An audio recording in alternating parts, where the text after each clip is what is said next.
अगर आप भी क्लास 10th में हो तो ये साइंस का चैप्टर जिसका नाम है केमिकल रिएक्शंस एंड इक्वेशन, तो आपकी 10th की जर्नी में ये बहुत ही ज़्यादा इम्पॉर्टेंट रोल प्ले करता है। ठीक है, और ये इम्पॉर्टेंट होने के साथ साथ बहुत स्कोरिंग भी है। तो इस चैप्टर को हम लोग शॉर्ट समरी के साथ समझेंगे भी, और साथ ही हम इसके 20 मोस्ट इम्पॉर्टेंट क्वेश्चन देखेंगे जो कि सच में रियल लाइफ एग्जाम में आपके ये क्वेश्चंस आते हैं। ये PYQ से भी लिए गए हैं। ठीक है, तो ये सारे क्वेश्चन मिक्स होते हैं। हम शुरू करते हैं अपनी शॉर्ट समरी को। देखो, केमिकल रिएक्शन वो प्रोसेस होता है जिसमें रिएक्टेंट मिलके नए प्रोडक्ट बनाते हैं जिनमें अलग प्रॉपर्टीज होती हैं। इनको रिप्रेजेंट करने के लिए बैलेंस्ड केमिकल इक्वेशन लिखी जाती है जिसमें दोनों तरफ एटम्स बराबर होते हैं। इस चैप्टर में आपको combination, decomposition, displacement, double displacement, oxidation, reduction ऐसे रिएक्शंस पढ़ने को मिलेंगे।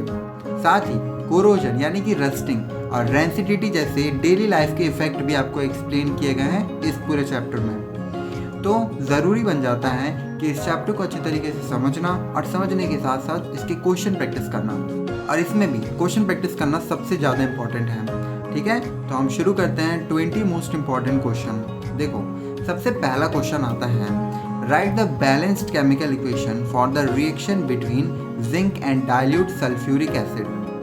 क्वेश्चन नंबर 2 आता है, what is a balanced chemical equation, why should chemical equation be balanced. बहुत इंपॉर्टेंट क्वेश्चन है। क्वेश्चन नंबर 3 आता है, write the balanced equation for the reaction of calcium oxide with water. Question number 4 आता है, write the balanced chemical equation for the decomposition of furious sulphate crystals. Now question number 5, identify the types of reaction when silver chloride is exposed to sunlight. Write a balanced equation. फिर question number 6 आता है, balance Fe plus H2O gives Fe3O4 plus H2। आपको इसको balance करना है। फिर आता है question number 7, right the equation for the reaction between sodium and water.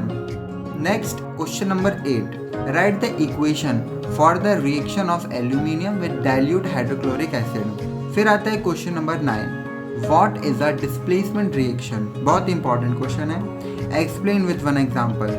Now question number 10, what is a double displacement reaction, give one example with a balanced equation. फिर आता है question number 11, what is oxidation and reduction, give one example of each.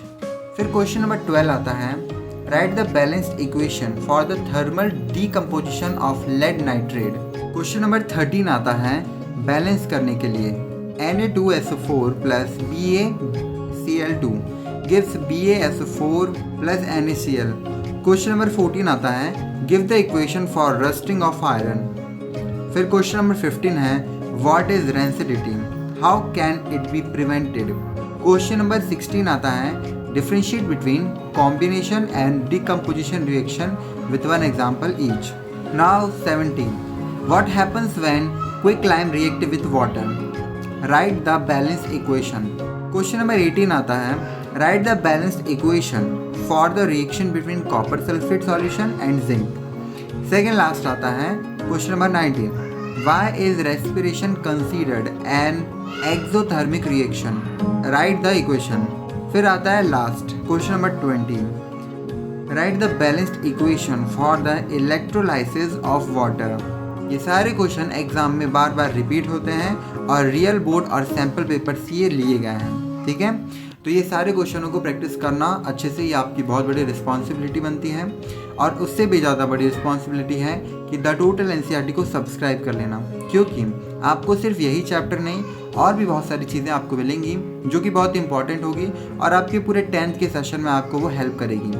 ठीक है, आप किसी भी class में हो, इवन 6 to लेकर 12 तक किसी भी क्लास में हो, हम सारे क्लासेस के लिए इंपॉर्टेंट क्वेश्चंस की प्लेलिस्ट बना रहे हैं। अगर आपका भी कोई कज़न या फिर आपका कोई भी दोस्त इन क्लासेस में है तो आप उनको ये वीडियो ज़रूर से शेयर कीजिए।